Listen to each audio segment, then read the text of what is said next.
Ford has told us that the 2.7 liter engine in the Bronco is not going to get a manual transmission. So let's talk about exactly why that is. Hi, my name is Eric and I make videos for car and truck enthusiasts. If that is you, please consider subscribing. This video is about the mid-size Bronco, not the Bronco Sport. So we're talking about the one that has two different engine choices. You can either get a 2.3 liter 4-cylinder Ecoboost engine. It makes 270 horsepower and 310 pound-feet of torque, or the one we're talking about, of course, which is the V6. It's the twin turbo. It's the 2.7 liter Ecoboost, and it makes 310 horsepower and 400 pound-feet of torque. And as far as we know, it only is going to come with an automatic transmission, and that makes a lot of people, at least online, really upset. We're going to dive into that, but also there was some information from a dealer meeting today that leaked. A little bit of a leak, so we're going to talk about that a little bit later in the video, and it concerns the ordering process for the Bronco. Ford continues to tease us, of course, and today on Twitter they dropped this little announcement. They're basically doing their own spy photography now, which is a little bit weird, and it is, of course, from the Ford official. It says they're testing 37-inch hooves. Future weekends are about to get a lot better. So what is this? This is undoubtedly the Warthog / Raptor that I talked about in a recent video that we know is coming down the pipeline. We know it's not going to get a V8. I'm going to talk about that too. And we know, we're pretty sure it's going to get a 3-liter engine, probably out of the Aviator, but we don't exactly know the trim, the amount of horsepower that it's going to be making. But this significantly is on 37-inch tires. And if you look at this thing, the fender flares are pretty big on this. They are definitely a lot bigger than we get to see on the normal Bronco. So looking at this, you can see there is a lot of body cladding over here. We've definitely got some padding over here, sort of hiding the rear area over the rear fender, and I'm wondering if that's like a big fender flare. It certainly appears to be. Over the front we have these what appears to be some more body hiding material, some cladding on here too, and also some big fender flares too. So these are 37-inch tires. As far as I know, this is certainly bigger than what Jeep offers on the Wrangler right now too. We're kind of almost into aftermarket territory for this. Not a lot of other info, but I can tell you that this definitely looks like this is from a screenshot, a screen grab from a video. So I think this is going to be a commercial that Ford is going to be dropping shortly to kind of keep the interest going, because we know we're not going to be able to get our Broncos for quite a while. Some people are probably going to be waiting until 2022. Let's talk about why the 2.7 is not going to get a manual transmission, and we need to get into a little bit of the basics of an engine and transmission. So you've got an engine, and coming out the back, you need to deliver the power. It's through an output shaft. And what is surrounding the output shaft, which ultimately connects to the transmission, what's surrounding it is something called a bell housing, which there is a photo right here. Let me see if I can zoom in on that. So, okay, that's not perfect, but this is actually pretty good. So this is the bell housing, this area right here. This is basically surrounding the output shaft. This is the output shaft. And so the bell housing needs to mate to the transmission, of course. They need to match up. So here's a pretty good image of the engine over here on the left-hand side. Then this is the bell housing, and this is the transmission. So you see these bolts that go in from the bell housing into the engine block. So these, of course, are going to be unique for every engine and transmission combination, right? So there obviously is a bell housing and transmission combination developed for the 2.3 liter Bronco. We know that's coming. If you demand a manual transmission, definitely opt for the 2.3 liter, which, by the way, you can now get the Sasquatch package with the 2.3 liter. So Ford has confirmed that. That was a big source of controversy before, so you can definitely get your Sasquatch package with a manual transmission, but it has to be with the 2.3 liter engine, of course. So if you look at these bolts going from the bell housing into the engine, they of course have to match up. And as far as I know, there is no transmission that Ford currently has that can work with a transfer case, which you need to do your off-roading and your four-wheeling.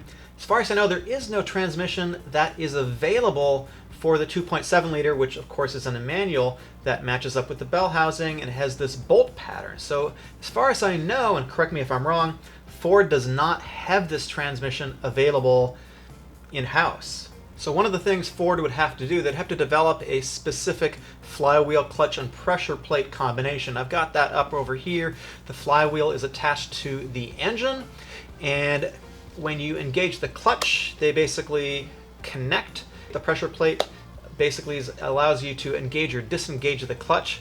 So it's a very, very simple oversimplification, but that's essentially how it works. So Ford would have to develop all new components to make everything work. They basically have to make a transmission assembly with a transfer case probably from scratch for this to work. So that's sort of the bigger issue. Now there's another issue too, which Ford hasn't really stated, but that is probably the amount of torque that the 2.7 liter puts out. Go ahead and stop me. You might say that Ford actually does have a manual transmission, and that of course is the one that is in the Mustang. I think it's called the MT82, and apparently that does have the same bolt pattern for the bell housing as the 2.7 liter. But, and it's a big but, the manual transmission available for the Mustang, that is not set up for a 4x4. You need a transfer case in order to get the power to the front wheels. You want to have all the four wheels getting power to them.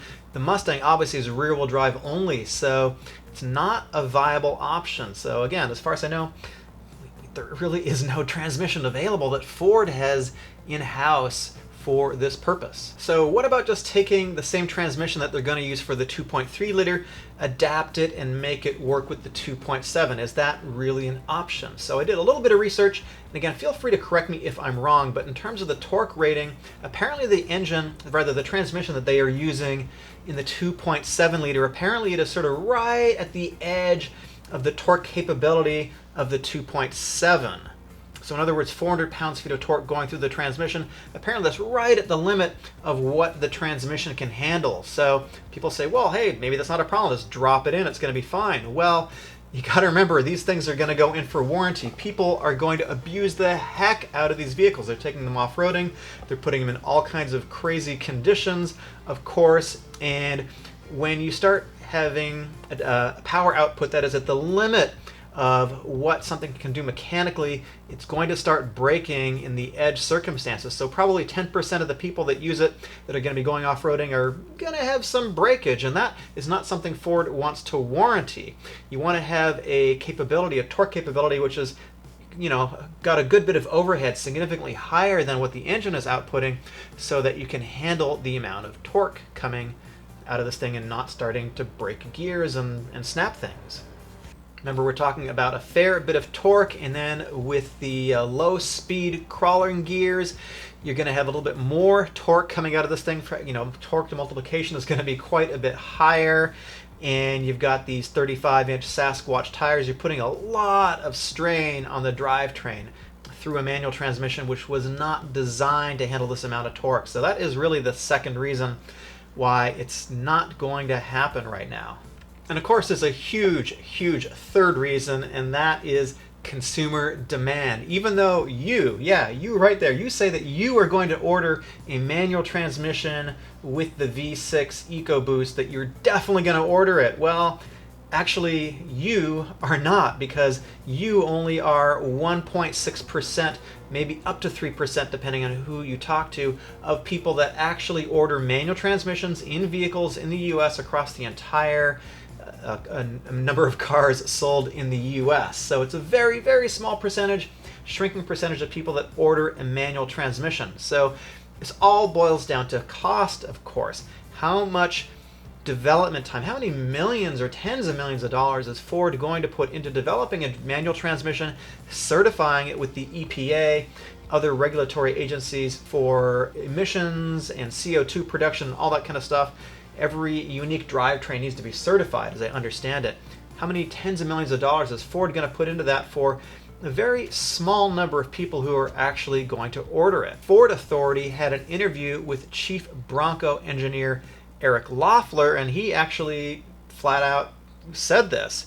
So basically, when you look at what's going on in the marketplace with similar competitors' products, the take rates for models with manual transmissions is relatively low. The take rate is the number of people that actually purchase. So what we wanted to do is to provide it to the traditional user that wants a manual transmission and wants to do things that are very technical that are afforded by the manual. In other words, you're only going to get it in the 2.3 liter. So that, yes, they are offering it, of course, across the entire 2.3 liter lineup, but not with the 2.7.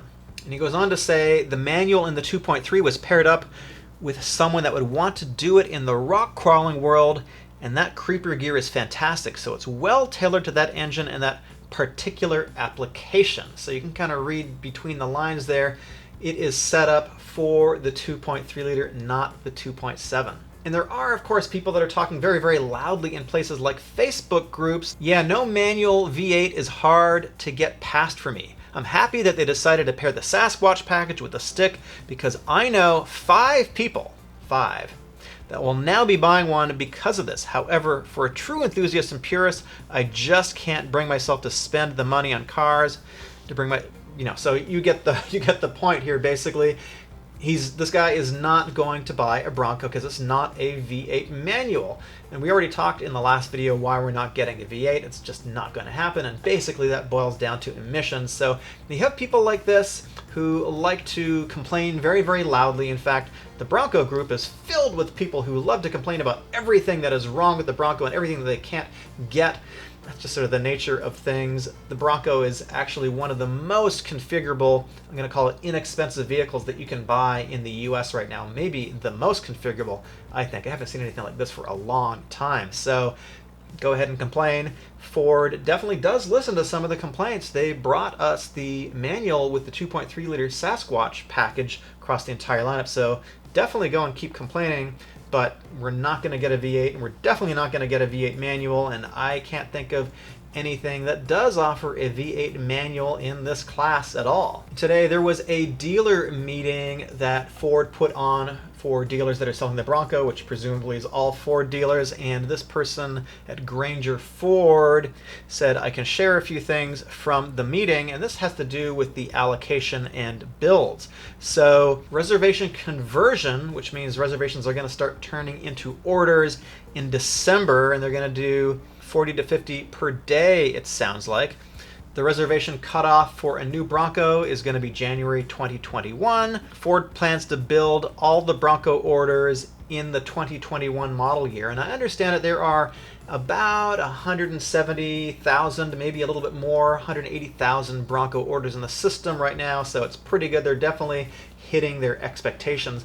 I know that Ford early on said they planned to sell 200,000 Broncos in the first year. So if they have that kind of order numbers, they're close to it. That is pretty amazing. But here's a significant thing. Ford wants to keep the dealers honest, and they don't want them to order inventory for the lot ahead of people that have actually placed their reservations for the Bronco. I think this is great. This is very commendable because dealers are going to want to do that. So Ford has said that the dealers need to arrange all the orders by the timestamp that they were received in early November. And then when the orders opens up, Ford can make sure the commodities are in alignment with the valid orders coming in. So they're basically going to confirm everything. And so they say also that for the dealers that do not deliver the Broncos to the people that ordered them, there are going to be some kind of severe penalties. He's not going to say what they are. And then finally, customers are going to get a delivery, an estimated delivery window in the first quarter of 2021. So you're not going to get your Bronco probably until the middle of the year is probably the earliest, realistically speaking. Some people might get them a little bit earlier, perhaps in the spring.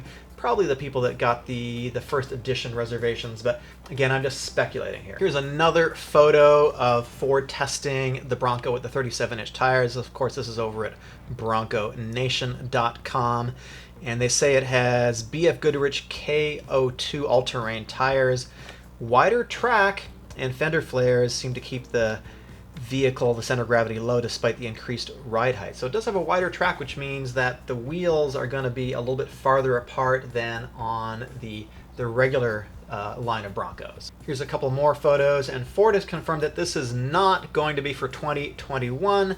This high-performance Bronco, probably the Warthog, is going to be later. I'm going to guess it's going to come out as a 2022 model. Certainly looks big and beefy and aggressive. in these spy photos. So I can assume because it has all this body cladding on it that we're going to get some additional body work that's a little bit more aggressive looking. The hood looks about the same, but we've got the side covered up. We've got these big panels on here, and the nose is completely covered up too. So I think we're going to get a more aggressive looking nose on this Bronco too. So this should be pretty exciting. And looking at the rear view, we got some pretty big rear fender flares here. So this thing looks pretty awesome. You've probably noticed that I am on a new set. It's actually in the same room, and unfortunately this is the only video that's going to be on the set for a little while because I am going to be temporarily moving out of the country. I'm actually going to be going to Toronto. I've got to take care of some family members that are ill, or a family member actually, so I will be making probably a little bit less content in the future. I'm definitely not disappearing, but I will be dealing with that for a little while. I'm going to set up a little studio there. It's not going to be quite as colorful and as nice, but if you enjoy this content, please go ahead and subscribe, and I will see you in the next video.